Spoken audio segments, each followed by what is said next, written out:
Olá pessoal, sejam bem-vindos ao segundo bloco da série de revisão de anatomocinésia. E agora a gente vai entrar na parte do sistema esquelético. Vamos falar sobre suas funções, sua composição, os tipos de esqueleto, estrutura do osso e os tipos de ossos. Lembrando que todo esse conhecimento vai se agregar à nossa dinâmica de movimento e de utilidade. Enfim, a gente está conhecendo o nosso material, né? E todo esse conhecimento agregado vai ser utilizado como base para a gente ter uma compreensão da cinesiologia dentro da dança. Então, como já está escrito aí, vocês estão lendo, as funções do esqueleto, elas têm a função de sustentação do corpo, sendo a referência interna da constituição para a forma. Eles são rígidos e ao mesmo tempo apresentam partes esponjosas em sua estrutura. Eles funcionalmente eles protegem parte das vísceras e órgãos, atuam como alavancas para o movimento do corpo e produzem células do corpo, no processo chamado de hematopoiese, que são as células sanguíneas no caso. E eles também são um reservatório de cálcio e outros sais minerais. É interessante ter a imagem dos ossos, uma imagem dinâmica do nosso sistema esquelético, porque eu, pelo menos, até estudar recentemente, né, e me aprofundar um pouco com conhecimento prático, tinha uma imagem do nosso sistema esquelético como algo fixo, né, estável, até meio vítreo, né, mas na verdade os ossos eles são tão dinâmicos quanto a pele, por exemplo. Quando a gente faz um corte na mão, a gente vê cicatrizar rapidamente, dependendo do tamanho, né, do corte. E como a gente acompanha esse processo com a visão, ele nos parece se dar de uma maneira mais rápida do que uma fratura óssea, por exemplo, que a gente tem que imobilizar e depois fazer fisioterapia e vários outros processos, né? Mas essa diferença de tempo não faz com que, não deixa, né? Não faz com que o nosso sistema esquelético perca o seu dinamismo, né? Ele é um sistema extremamente plástico, com alta capacidade de modificação, né? Vide o uso que a gente faz do cálcio. Por exemplo, nas nossas contrações musculares, os ossos são uma espécie de reservatório. Então, o tempo todo tem cálcio entrando, cálcio saindo dos ossos, os ossos sendo modificados conforme o nosso crescimento, a melhora da nossa postura, né? A gente faz pressões e forças, né? E essas pressões e forças de tração, compressão, elas vão alterando a forma óssea. Então, ele é um sistema extremamente dinâmico. E falando a respeito da composição do osso, ele pode ser considerado como um órgão, porque ele é constituído por tecidos múltiplos, como está descrito aí. O tecido cartilaginoso, o fibroso, o tecido ósseo propriamente dito, o tecido nervoso e o tecido vascular, porque sim, nossos ossos são irrigados com sangue, do contrário, eles não estariam vivos, pulsando, né? E um terço da composição do osso é de matéria orgânica, e essa matéria orgânica confere elasticidade. E 2/3 da composição do osso é de matéria inorgânica, que confere rigidez e força. E de maneira geral, a composição do osso é classificada em nas substâncias compacta e esponjosa. A substância compacta ela é mais periférica e a esponjosa é mais interna, dentro do volume ósseo, né? E em relação às imagens, eu gostaria aqui de fazer só um apanhado rápido para a gente poder ter essa noção do micro ao macro. Então, essa imagem que a gente está vendo agora é de um corte microscópico. Lógico que a intenção não é que a gente compreenda plenamente cada sinal, cada elemento que a gente está vendo nessa imagem, mas a gente pode assim, visualizar que cada bolinha que a gente está vendo aqui é um núcleo da célula, de uma célula, e que a gente tem nessa parte aqui um osso duro, né, aquele osso já mineralizado como está escrito aqui. E aqui, por exemplo, a gente tem outros tipos de célula constituindo a cartilagem. Lógico que esse corte ele tá corado com um corante HE, que é um corante especial, para a gente visualizar, para dar contraste nessa parte, porque é uma parte bem delgada, né? Essa camadinha que vai ao microscópio ela é bem fina para a luz poder passar, então é necessário existir o corante para a gente enxergar o contraste dessas células quando a gente coloca contra a luz. Então, só para a gente ver a diferença, né? O fato delas terem cores diferentes significa que a composição delas é diferente, né? Então, puxa, deve ser necessário para quem está vendo pela primeira vez uma imagem dessa uma abstração muito grande. Mas se a gente conseguir fazer essa imagem pequenininha e se multiplicando e se tridimensionalizando até chegar nos ossos, eu gosto de fazer esse movimento, né? Para a gente poder pensar melhor, né? Que a gente é uma constituição global, mas também tem esses pequenos elementos que dão a nossa estrutura, né? E dentro desses pequenos moléculas, átomos, e assim vai. Então, falando de uma maneira visual, esse é um corte histológico, né? Que a gente pode ver aqui, por exemplo, como que é uma cartilagem, como que é um osso já mineralizado. Outra imagem parecida, né? Aqui a gente está vendo em rosa os ossos, aqui as células sendo formadas na medula óssea. Tá vendo como elas são diferentes, a coloração e tudo mais? Então, essas partes em rosa é o osso, lembrando novamente que esse é um corte histológico, é uma camada delgada, como se a gente tivesse serrado uma camada de osso bem fininha mesmo, colorido, com um corante, e a gente está visualizando as células. Então, não vamos esperar ver aquilo que a gente está habituado, mas sim a formação celular, né, que constitui. Então, imaginando isso, né, de uma maneira no sentido assim de empilhar, né, várias camadas dessa, tridimensionalizar, a gente pode ir chegando no osso, essa é uma imagem específica, né, do tecido ósseo já mineralizado propriamente dito. E eu achei muito bonita essa imagem, porque, não sei, ela me trouxe, né, aqui é a representação esquemática de um osteócito, de uma célula específica do osso. Aqui a gente pode ver o núcleo dela, a extensão dela. Aqui é a estrutura, o que me chama bastante atenção é a estrutura dessa imagem, né? Agora eu quero fazer uma analogia com uma árvore, um tronco de árvore cerrado no sentido transversal. Esses anéis não são semelhantes aos anéis que a gente encontra num tronco de árvore? E será que essa analogia a natureza fez gratuitamente? Né? Então, mais um drop de reflexão. A função do tronco de uma árvore é a função de um osso no nosso corpo, né? É muito legal, achei bem legal esse desenho de maneira esquemática para a gente ir refletindo.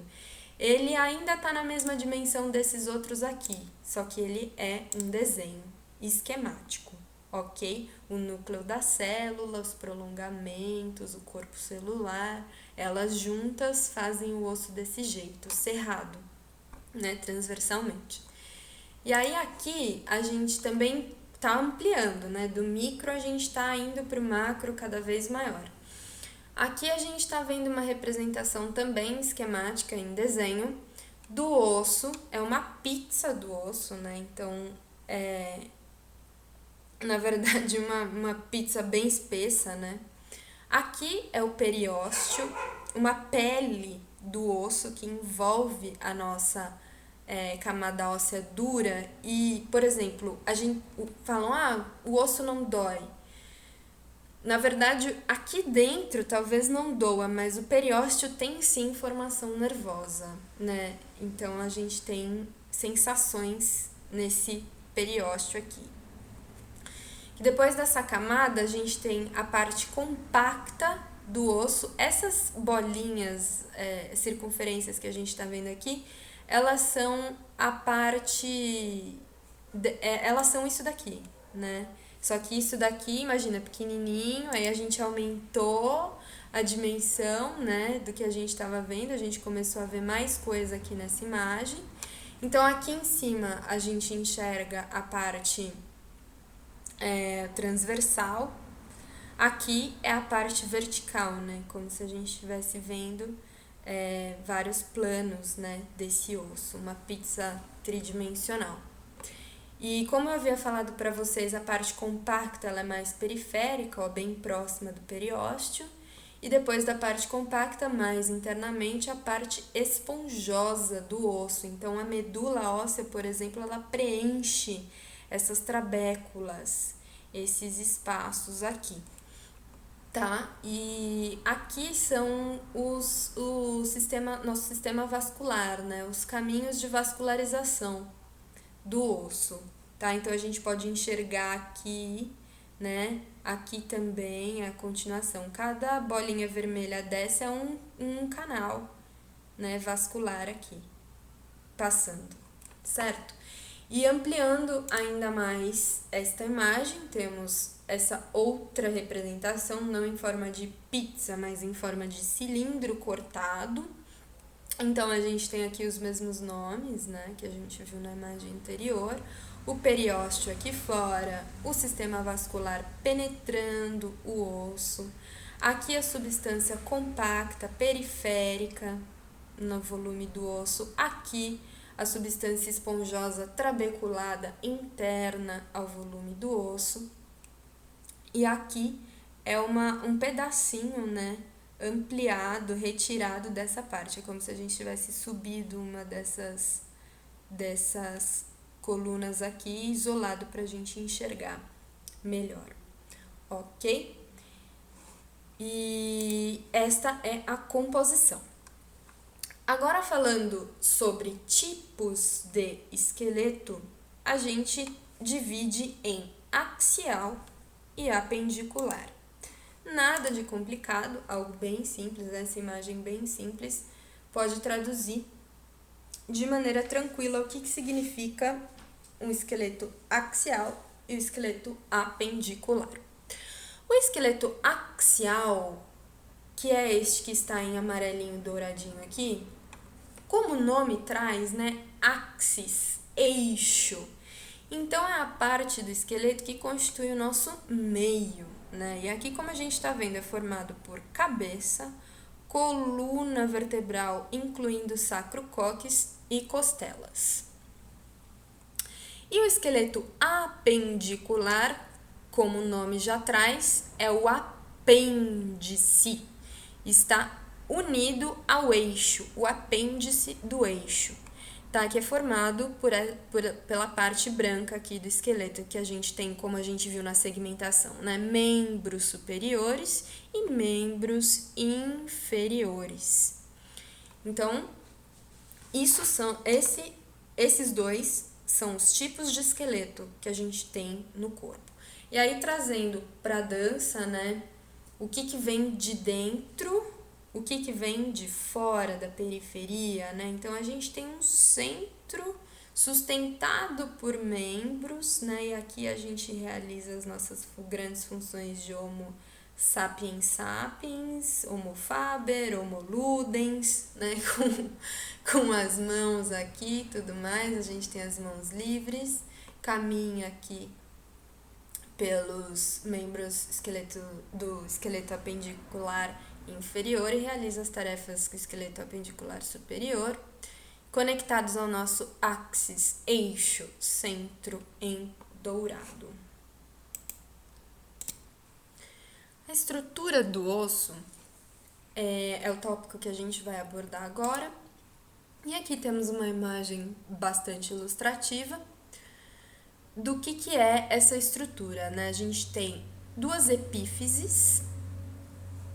No caso, a gente está vendo aqui o nosso querido húmero, né? Aqui ele tá cerradinho, transversalmente. E aqui, longitudinalmente. né? A epífise, ela é proximal porque ela está mais próxima do tronco. E essa aqui é distal porque ela está mais longe. É essa a referência, ok? A gente vai ver melhor as nomenclaturas nos próximos blocos, quando a gente for falar de articulação principalmente. Aqui a gente tem duas metáfises, que são a parte de transição para a diáfise, que nesse caso, como o húmero ele é um osso longo, assim como o fêmur, ele tem uma diáfise bastante longa, e aqui nas epífises ele possui a parte esponjosa. Então, a gente está vendo aqui a cartilagem articular, a linha epifisária, aqui, o osso esponjoso, as partes do osso aqui, periósteo aqui fora, o osso compacto, o endósteo, né, dentro do osso, a cavidade onde fica a medula, aqui uma artéria nutrícia em foramen nutrício. Forame é todos os buracos, né? Sempre quando a gente ouve forame é buraco, e artéria nutrícia é que nutre, a artéria que nutre em forame nutrício. Então, a artéria que nutre no buraco de nutrição, passando aqui, ok? E aqui a gente tem também a cartilagem articular, que vocês podem visualizar e já lembrar do complexo do cotovelo para a gente poder ir refrescando, né? E então essas são como a gente nomeia as estruturas, né? Epífise nas extremidades, diáfise no centro, caracterizando aqui um osso longo, como o húmero, por exemplo. Mas existem outros tipos de ossos. Essa tabelinha aqui tá no Lippert, né?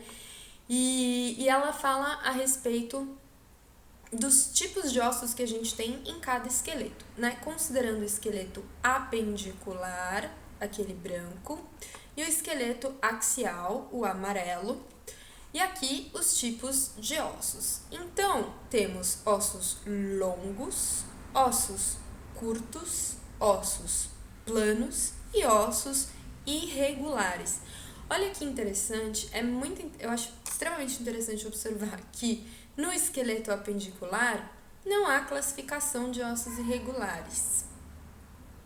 Olha só. E no esqueleto axial não existem ossos curtos e ossos longos. Será que isso não dá indicações para nós do tipo de movimento, de propriedade cinesiológica de cada esqueleto? Isso é interessante a gente prestar atenção, né, para ver como referência. Então, para ilustrar esses ossos que estão descritos aqui, eu vou utilizar um site que eu encontrei, ele se chama eSkeletons. É esse site aqui, né? E ele é muito legal, eu achei pelo menos, né? As pessoas que produziram estão aqui. O endereço dele eu deixo na descrição depois, mas é eskeletons.org, como está escrito aqui, .org, né? E aqui a gente tem o esqueleto de vários exemplares, né? No caso, o nosso foco é esse daqui, human, né? E a gente pode destrinchar aqui, né? A gente tem o esqueleto de um homem adulto. Olha só, dividido em várias partes aqui, tórax, coluna, cabeça, membros superiores, mão, membro inferior, pé, tal. E eu vou usar esse site para ilustrar para nós, né, os tipos de ossos. Então, por exemplo, um osso longo do membro inferior. Vamos ver a nossa fíbula, que a gente falou bastante da tíbia, né? Vamos dar uma olhada aqui na fíbula. Então, vamos clicar aqui nesse complexo. Vamos puxar a fíbula. Olha só a fíbula. Por que é importante, né, a gente saber resgatar agora aquele conhecimento dos planos anatômicos? Para a gente saber de que direção a gente está vendo a fíbula, né? Olha só que legal. A parte anterior da fíbula, então a gente está vendo exatamente a fíbula nessa posição que está aqui no esqueletinho, porque ele está aqui voltado anteriormente para nós, né? Agora, já nessa parte aqui, ó, posterior, a gente está vendo que as costas da fíbula, é como se a gente tivesse virado de costas aqui o esqueletinho, a gente está vendo as costas. A gente não trabalhou em algumas aulas esta parte aqui da fíbula, que é exatamente esta daqui do esqueletinho, só que ele tá virado de frente. Aqui é como se ele tivesse virado de costas, né? Isso aqui vai cair lá no nosso talos, vai fazer articulação com o talos, né? Aqui a gente tem uma vista medial, ou seja, da parte interna da fíbula, como se a gente estivesse olhando, os nossos olhos estivessem aqui, ó, no meio das pernas, a gente estivesse olhando nessa direção, né? Aqui a gente tem uma visão lateral da fíbula, que é um osso longo, então os nossos olhos estão aqui, a gente está olhando para ela daqui. Aqui a gente pode ver a parte distal dela, que é a parte inferior, o maléolo, né? E aqui a parte proximal, que ela vai articular com a nossa querida tíbia. Então, daí a importância, né, da gente saber a nomenclatura dos planos anatômicos para a gente poder localizar, por exemplo, essa imagem de estudo, né, do osso isolado. Então, esse é um outro exemplo que a gente tem no corpo de osso longo. E eles estão somente no esqueleto apendicular. Vamos falar sobre o membro superior, né? O que é considerado um osso longo? Por exemplo, a nossa clavícula, né? Opa, de novo. Falando aqui sobre o membro superior. Húmero, escápula, ulna e rádio. E a clavícula, será que está em tórax? Aqui, clavicle. Temos aqui, ó, a vista anterior, a clavícula vista de frente, exatamente como está a posição aqui do esqueleto. A clavícula vista por baixo. A clavícula vista por trás, né? Como se a pessoa estivesse de costas, aqui o crânio, aqui a coluna e tal. Aqui quem que tem? Encaixando. Vou deixar essa pergunta no ar, né? Imagina uma pessoa de costas, né? O que será que estaria encaixando aqui, né? E aqui a clavícula vista de cima. Aí, agora sim. Então, a gente tá vendo o topo da cabeça da pessoa aqui, né? E a clavícula aqui. Novamente a pergunta. A pessoa tá olhando pra frente, pra cima aqui, né? A gente tá vendo o topo da cabeça da pessoa. Quem que se articula nesta parte? Vou deixar a pergunta no ar. Então, o que dá pra perceber que caracteriza ossos longos são que eles têm um comprimento, né? Bem longo em relação a uma altura longa em relação à largura, né? E a profundidade, né? São ossos longos. Esse é um exemplo que ilustra o membro para o membro superior. Agora vamos falar de ossos curtos, que no esqueleto axial não tem nenhum. Ossos curtos, carpais e os tarsais. Então, de quem que a gente está falando, né? Do membro superior, os carpais estão na mão, e do membro inferior do esqueleto apendicular, os tarsais que estão no pé. Então, vamos dar uma olhada aqui no nosso querido esqueletinho dos carpais, né? E os ossos carpais, eles têm vários nomes, né? Eles são vários. E aqui a gente pode ver, são os ossos dessa região aqui. Olha que bonitinho, eu ponho o mouse, ele já me mostra direto o nome. Então, vamos dar uma olhada melhor no que seria um osso curto carpal. Por exemplo, capitato. Olha a forma só do capitato, né?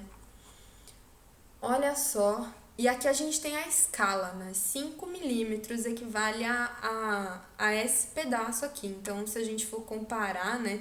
Transportar isso aqui para cá, esse osso deve ter, sei lá, uns 1,5 cm no máximo, né, considerando um homem adulto, né, a média de um homem adulto. Então, a gente tá vendo uma imagem aqui, mas esse osso é bem pequeno. Então, a gente tá vendo vários planos desse osso, né? Olha a forma dele, né? Incrível. Particularmente eu acho incrível. Olha só, vários planos do osso, né? E ele é considerado um osso curto.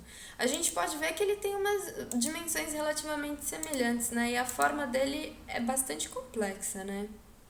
Todos esses ossos aqui do carpo, eles são ossos curtos. Vamos pegar, por exemplo, o escafoide agora, para dar uma olhada nele. Ó, a mesma escala ainda de 5 milímetros aqui. Olha só como que é o escafoide. Olha que interessante, um osso curto, tá? Um osso pequeno, olha só. Muito interessante observá-lo. Agora vamos dar uma olhada no exemplo de um osso curto tarsal, do tarso, lá nos nossos pés. Então, olha que gracinha. Que gracinha.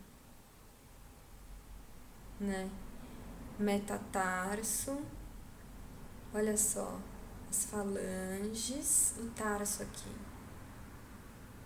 Por exemplo, vamos dar uma olhada no querido cuboide, que foi tema de nossa prova prática. Este é um exemplo de um osso curto, olha só isso, de um osso curto tarsal. Geometria cheia de planos, cheia de eixos diferentes, né? Articula de maneira diferente. Será que a gente esculpiu assim no nosso pé de argila, né? Olha só aqui as superfícies articulares. Dá pra ver, né, que é uma superfície, né, que se articula. Olha só, é bem diferente a textura, né? Olha que incrível aqui o encaixe. Então, esse também é um exemplo de osso curto. Olha só, agora nós vamos para ossos planos. No membro superior a gente tem a escápula, no membro inferior quadril e patela. E no esqueleto axial temos bastante no crânio. As costelas são ossos planos, o externo é um osso plano. Olha só. Então vamos dar uma olhada no externo, considerando agora o esqueleto axial. Vamos exemplificar aqui. Um osso.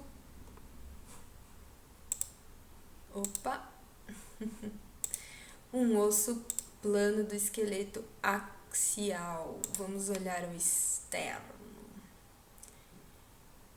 Olha só, parece uma gravatinha mesmo externo, né? Aqui o manúbrio e aqui o processo chifoide.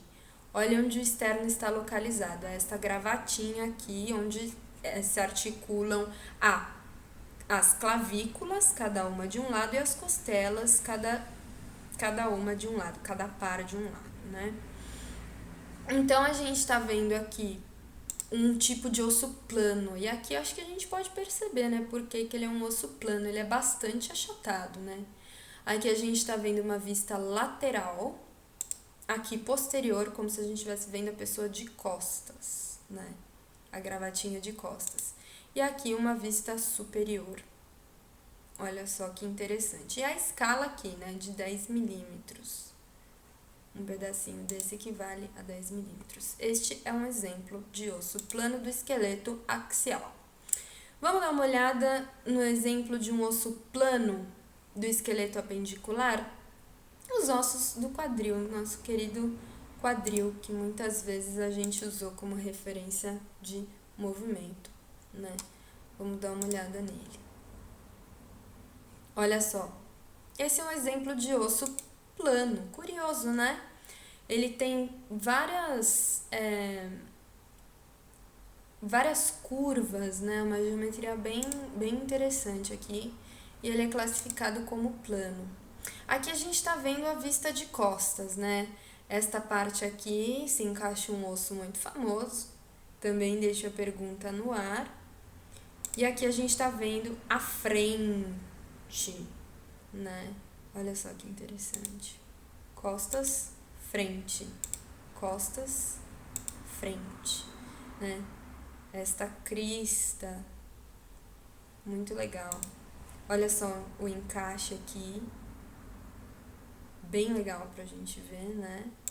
E aqui a parte interna, né, da bacia, nessa parte aqui que a gente tem os órgãos, né, que a gente recebe. E olha essa superfície aqui, articular, né? Quem será que encaixa aqui, nessa região, né? Dá pra gente... Tem bastante material, né, pra pensar. E ainda, exemplos de ossos irregulares que não há no esqueleto apendicular, mas no esqueleto axial nós temos as vértebras, alguns ossos do crânio, o sacrocóccix, mandíbula e vários ossos da face. Nossa, na face acredito que a gente consiga encontrar de maneira bem interessante essa questão da irregularidade óssea, né?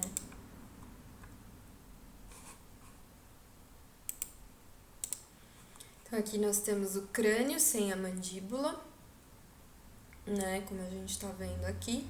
E vamos pegar um desses ossos, vamos pegar um osso bastante irregular, o esfenoide, por exemplo, né, que ele faz uma articulação interessantíssima nessa região aqui, né, como a gente tá vendo essas saídas aqui dos olhos. Olha o esfenoide. Olha a forma desse osso, né? Aquela imagem que a gente tinha visto, né? Olha a forma desse osso. Realmente, classificá-lo como irregular parece interessante. Aqui a gente tá vendo de frente, né? Exatamente como ele fica. Aqui a parte de baixo, aqui a lateral. Olha a forma posterior, a parte de trás, né? Aqui a gente tá vendo a pessoa de costas. E aqui a gente tá vendo de cima, esse osso de cima, o topo da cabeça da pessoa, né? Então é incrível realmente, esse é um exemplo de osso irregular presente no crânio, que existe somente no esqueleto axial. Fora do crânio temos as vértebras todas, sacro e cóccix. Vamos dar uma olhadinha no cóccix. Um aglomerado de 3 a 4 vértebras. Um aglomerado ósseo, né? De 3 a 4 partes. Olha que gracinha. E essa escala, né? Meio centímetro. Então, a gente tá vendo um cóccix gigante aqui. Dá pra ver certinho a segmentação do rabinho aqui, né? Um cóccix tortinho, como a gente costuma ouvir nas aulas também. Às vezes, cóccix pra lá, cóccix pra cá. Essa vista lateral. Os cóccix, essa parte, a parte final, né? Tá bem pra dentro. E aqui na legenda diz que tá faltando um segmento, parece, né? Aqui a gente tá vendo de costas e aqui de cima. Várias vistas ósseas pra gente treinar a espacialidade, né? Que a gente aprendeu, relembrou lá nos planos anatômicos. E encerramos, né? Esta parte do sistema esquelético, então. Então, o próximo bloco, a gente vai falar sobre as articulações. Muito obrigada pelo percurso, pessoal, e até o próximo. Tchau!